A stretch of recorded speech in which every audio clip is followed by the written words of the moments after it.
Good evening, you're watching World News Tonight on TVP World. I'm Aaron Dahmen. Ukrainian President Volodymyr Zelenskyy is vowing to clean up the country's energy sector in the wake of a bribery scandal involving some of his own allies. It comes as revelations emerge of Zelenskyy's former business partner fleeing to Poland just hours before police arrived at his home. More in just a moment. First, tonight's headlines.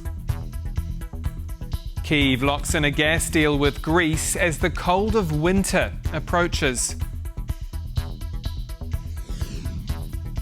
A survivor from Sarajevo speaks exclusively to TVP World amid allegations that wealthy Italians paid Serbian soldiers to shoot at civilians. And an auction of Holocaust artefacts is canned in Germany after Polish authorities step in.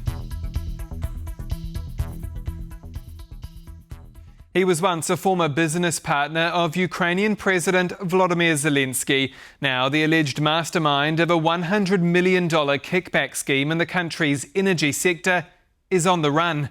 In fact, the 46-year-old Tymur Mindich is said to have fled to Poland in a luxury taxi in the early hours of last Monday morning, avoiding authorities and reportedly making his way to Israel.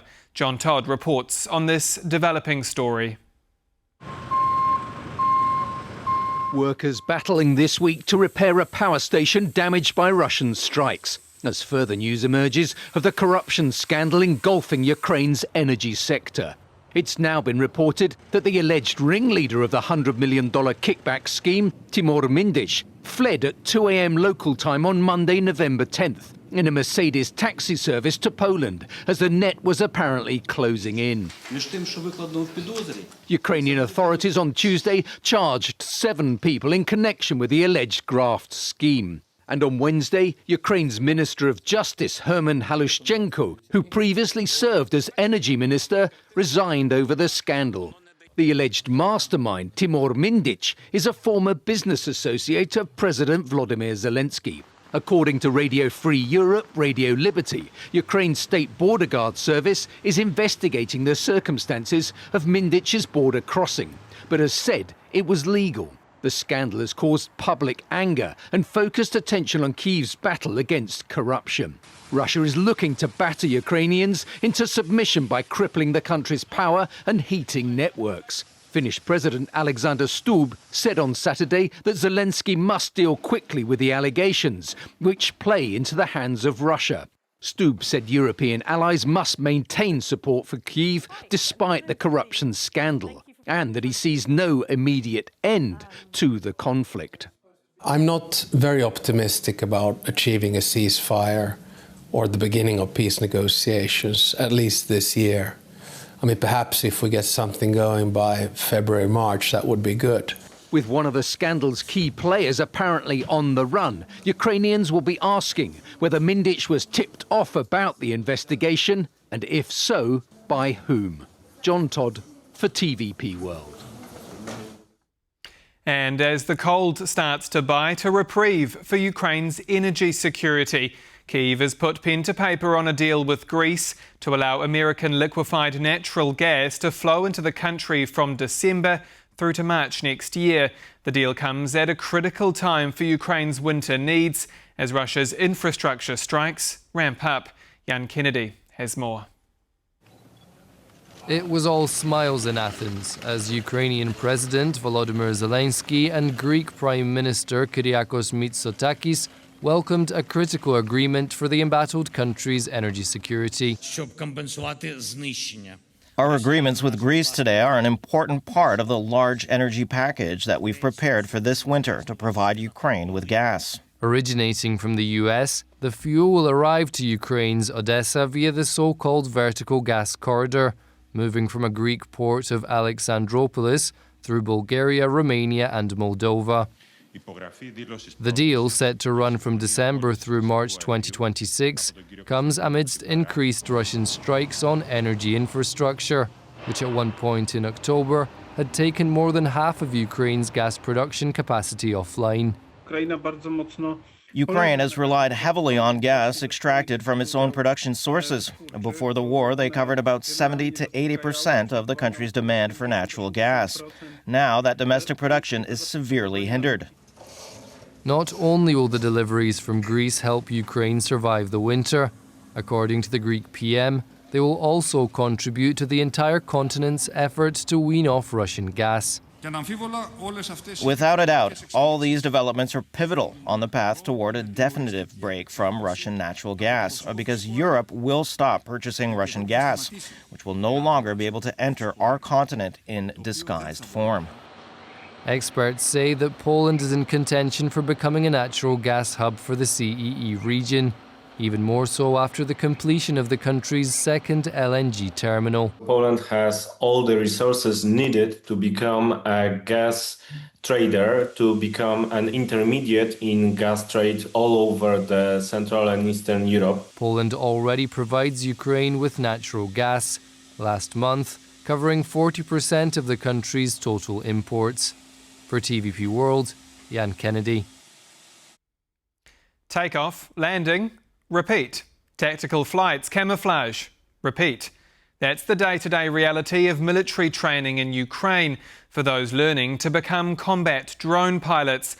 TVP World has gained exclusive behind-the-scenes access of the tech innovations driving the aerial fight against the Kremlin. Michał Kulitsky reports from the inside. Hundreds of takeoffs,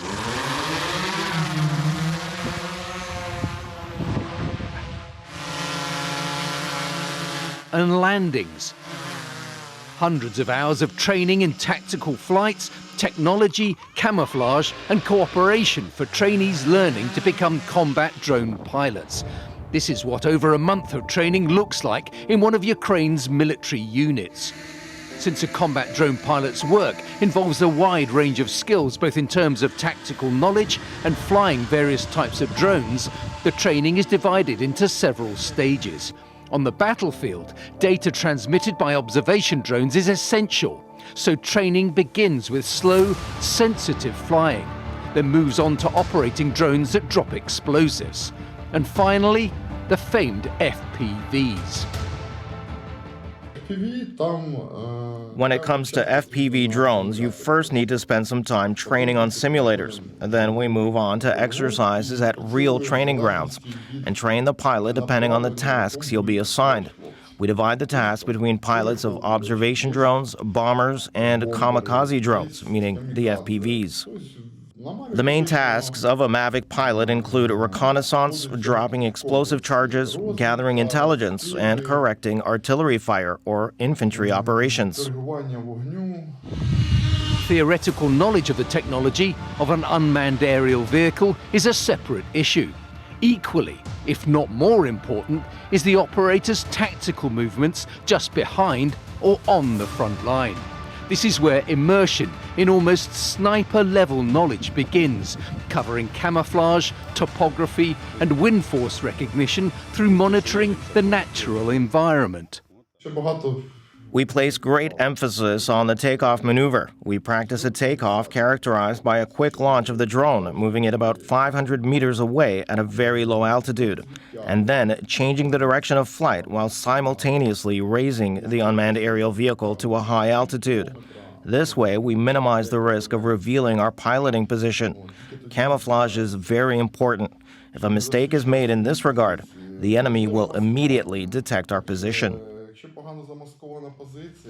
A drone pilot, typically a young man, often sees his target up close. He watches carefully, usually until the last moment, the target which he is eliminating or over which he is conducting surveillance to verify the damage inflicted on the enemy. Despite many recordings showing a smile on his face after killing an invader, this is a burden for the soldier. How heavy? We talk about it, we share our experiences. The soldiers send recordings showing their work. You must remember the basic truth. This is the enemy. You destroy him, or he destroys you. As far as I know my lads, none of them seem to be struggling with mental health issues. Maybe they are. Maybe those issues haven't revealed themselves yet. Maybe they'll show up with time. Of course, it would be great if every pilot had the opportunity to talk to a psychologist, that's for sure. Because no matter how you look at it, killing, even if it's in the defense of your country, still involves taking a life, and it will cause psychological damage no matter what. Tech innovations, including drones developed in Ukraine, have changed warfare around the world. The amount of casualties and equipment losses inflicted makes this method of combat one of the most significant. The war in Ukraine has shown the world that traditional methods of combat are no longer viable. A war of modern technology has begun. We've all seen the film The Terminator. We can now see this movie become reality.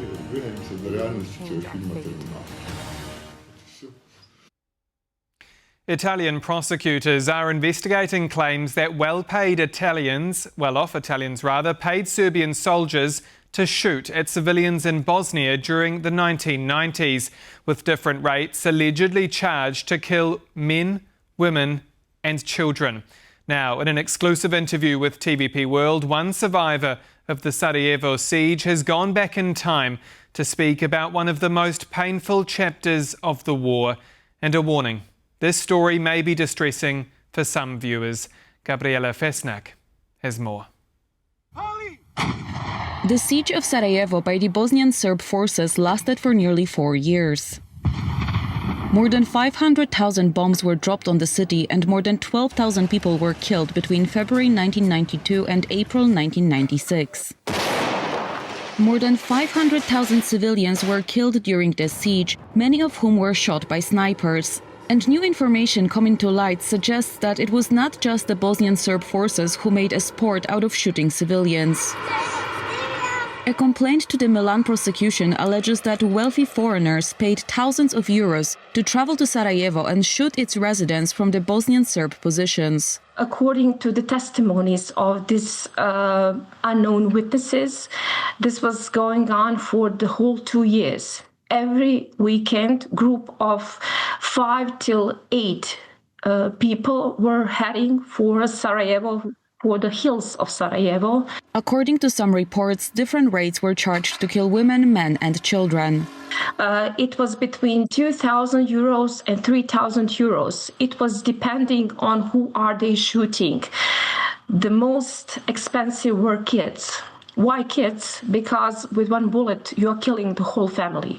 You don't need to kill their parents. The complaint was filed by Italian journalist and novelist Ezio Gavazzeni, who investigated the so-called Sarajevo Safari with the help of 2 lawyers. People with a passion for weapons, with money at their disposal and the right contacts of facilitators between Italy and Serbia. A participant would leave Trieste for the manhunt and then return and continue his life as usual, respectable in everyone's eyes. Gavazzeni and his team were already able to identify 5 alleged participants. The Sarajevo manhunts were already reported in local media 3 decades ago. But it wasn't until the 2022 film Sarajevo Safari premiered that witness accounts and evidence came to light. Serbia has denied any involvement in the killings, but investigators believe that Serbian intelligence services were aware of the tourist trips. For TVP World, Gabriela Fesnak.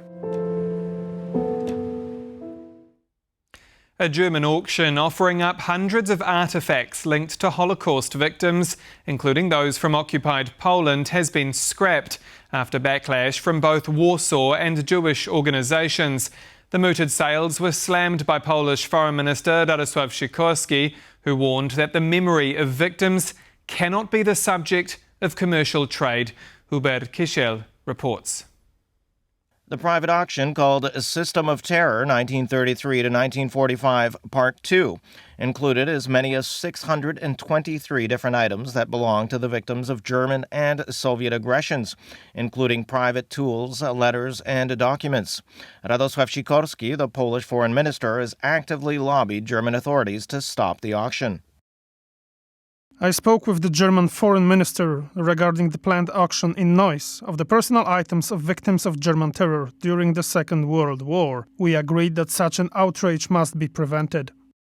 Following the outpouring of criticism against the auction, the International Auschwitz Committee, which represents survivors of the Holocaust, has protested against it.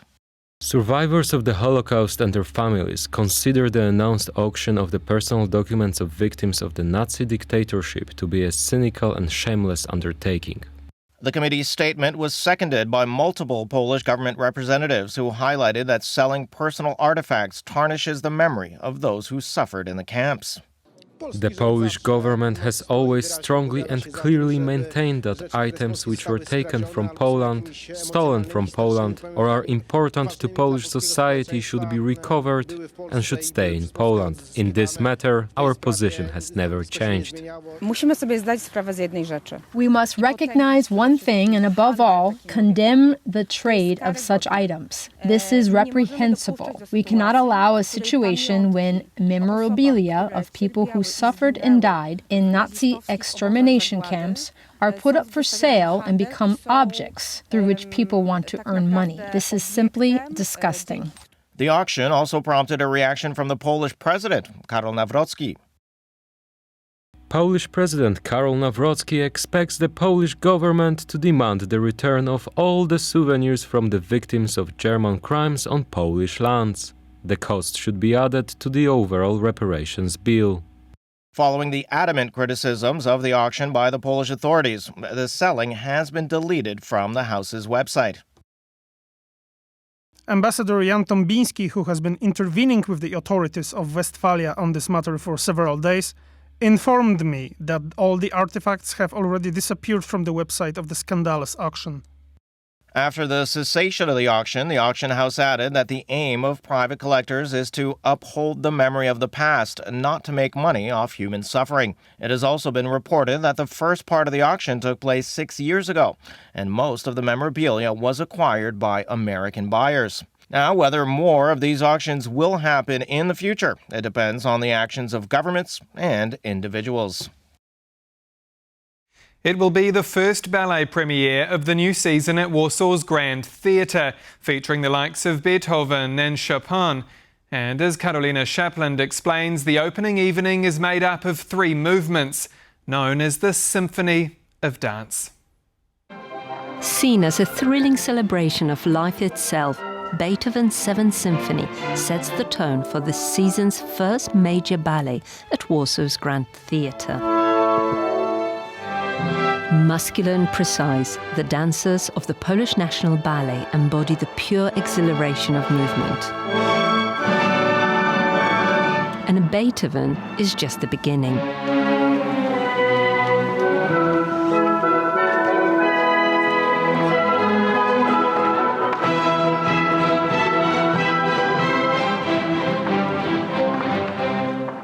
The second movement offers a moment of intimacy, a new choreography inspired by Chopin's nocturnes. Intimate, delicate, tender. And then the grand finale in the third part. Yet the true stars of the evening are the dancers themselves, their energy and elegance. The first part, 7th Symphony, I think it's stamina-wise, it's the most challenging for me. It's almost a 40 minutes piece, and then I'm on stage most of the time. Sitting, standing, jumping. It could be very heavy for my legs. And then the second piece, I would say in the evening, it's the only piece where it's a very toned down but mature atmosphere. It took us a few weeks to learn the choreography, especially because it's quite complicated, and to get everyone together to do it musically and everyone together synchronized. It was very hard in the beginning, but after a few rehearsals we already had the base and we were just cleaning it until today, and it's very, very satisfying standing there with all my friends around and finishing this wonderful ballet. And so we let them have the last word. I would love to invite you all for our latest premiere of Symphony of Dance, Symphonia Tańca, in our amazing Grand Theatre in Warsaw. Please welcome, come.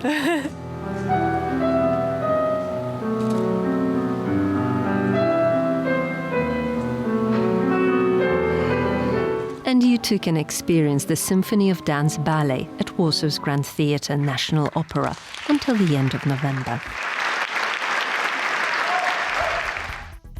We return now to our top stories, the energy corruption saga embroiling Ukraine, and where to next for the war-torn country as winter hits. Joining me for more is Elizabeth Braw, Senior Fellow at the Atlantic Council. Good evening, ma'am.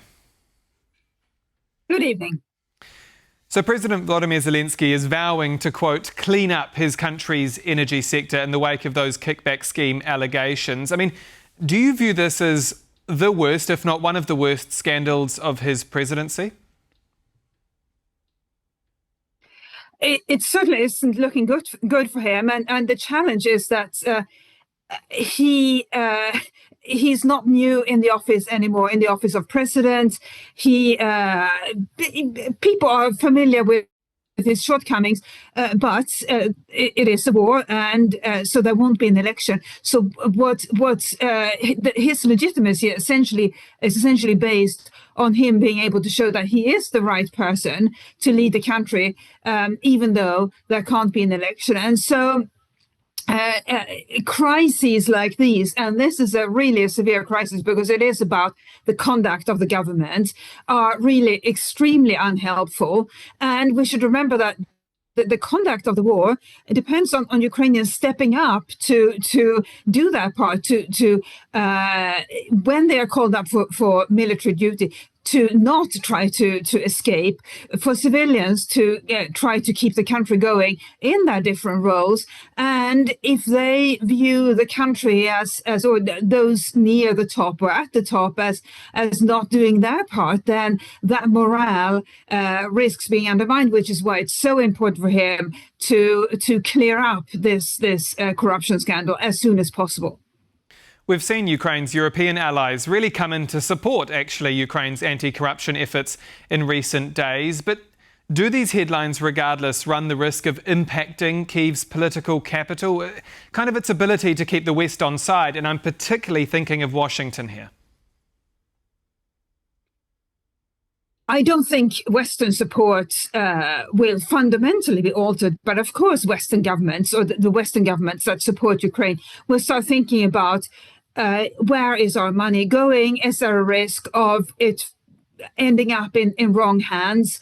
And that it remains incredibly important for President Zelenskyy to show that he is tackling this with the utmost force, because if there is any doubt, then, as you say, in Washington and even maybe in some European capitals, doubts will begin to grow, or voices will begin to grow that say, well, we shouldn't help Ukraine to the same extent because we don't know where our money is going. And that would be a massive disservice to the Ukrainian armed forces, and because they remain valiant on the battlefield and they need all the support they can get.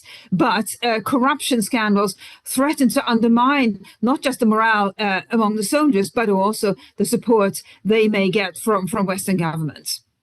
Now, at the same time, Russia has launched another wave of attacks on Ukraine.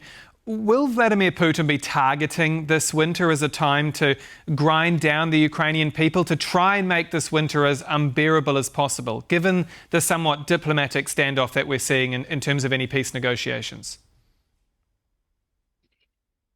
I remember vividly the first winter of this war, so the winter of 2022, and we heard then that it was going to be a brutal winter for the Ukrainians because the Russians would try to make life as miserable as possible for them, and the Ukrainians somehow made it through just enormous determination and resilience. And then since then they have made it through the winter of 2023 and 2024, and so regrettably they have some experience getting through brutal winters that are made even more brutal by Russian aggression. But I think a challenge here is that war awareness could begin to set in, and people could begin to say, is it worth the effort? And that's why this corruption scandal is so it's so important to root it out, so that nobody is left with the impression that some people people near the top are not doing their part. But Russia is certainly making things much worse by targeting energy infrastructure, which is why it remains incredibly important for Ukraine's Western allies to try to help as much as they can with efforts that can help provide Ukraine with energy and keep other essential services going. Well, Ukraine has also penned a deal with Greece this weekend for US liquefied gas to flow through that country, almost €2 billion worth over the coming months. How important is this for Kyiv's energy security, especially as those attacks on infrastructure ramp up? It is important. I think what's even more important than the quantity of energy in this case, it is that Greece is the partner in question. Greece has not done very much for Ukraine. In fact, Greece has been, I would say, unhelpful in not cracking down on its ship owners who, some of its ship owners, not all, some of its ship owners who sell ships into the shadow fleet. And the shadow fleet, as we know, is what keeps Russian oil exports going, that brings money into the Russian treasury, which allows the Russian government to keep fighting this war. So if the Greek government had cracked down more effectively on such sales of ships into the shadow fleet, then we wouldn't have this big shadow fleet. So it's good that that Greece is stepping up on this occasion in providing energy. I would hope that they would also have a word with those ship owners who sell their ships into the shadow fleet, and that the Greek government would point out to them that it is a highly immoral thing to do, and that it helps prolong the war in Ukraine. As we head into winter, how do you view Russia's strength right now relative to Ukraine? I mean, as I mentioned earlier, we've had so much diplomatic back and forth in recent months. Russian forces also now making inroads in the eastern Donetsk region and, of course, Pokrovsk. I mean, is Putin gathering momentum and power? Is he losing it? He is playing for time because he knows that Russia has, and we all know that Russia has switched its economy from a regular economy to a war economy. We also know that he has access to more people who can serve in the armed forces because Russia has a larger population. And as we know, Russia gives bonuses to or allows prison inmates to get out of prison if they agree to serve in the armed forces. So time is on Russia's side, and President Putin obviously went to launch this war thinking it would take a few days, but now he has clearly made peace, so to speak, with the fact that it's going to take a lot longer, and he doesn't seem likely to give up unless pressured into serious negotiations, and that's why it's so important that Western countries remain on the side of Ukraine, and of course the United States can play a particularly important role there. So I think the hope in every Western capital is that Donald Trump will put pressure on Vladimir Putin, because really at the end of the day that is what counts. But in the meantime, as much support as possible for the Ukrainian armed forces. And we're running out of time, but in your mind, what happens next? I mean, we have a wavering Washington, we have Brussels going around and round in circles on frozen assets, now these corruption and bribery allegations in Ukraine, and as you mentioned earlier, kind of going to the heart of a question of trust in authority and institution. Where does Kyiv go from here? So much hinges on the personality of President Zelenskyy, in his because his personality and his power of persuasion is what will convince Western governments to keep supporting Ukraine. And it's obviously also crucial within Ukraine itself, which is why it's so incredibly important for him to root out this corruption scandal and communicate to Ukrainian voters and to the rest of the world that he has the situation under control and is serious about being a leader who can represent all Ukrainians and will respect or will accept no unethical behavior on his watch. And it's that moral platform that he has to keep maintaining. And let's hope he does that, because Ukraine needs to prevail in this conflict, or in this against its invader, I should say. Elizabeth Braw, Senior Fellow at the Atlantic Council, thank you as always for your time. Thank you. And that's all for World News tonight. Do stay with us here on TVP World for more. I'm Dahmen. Good night.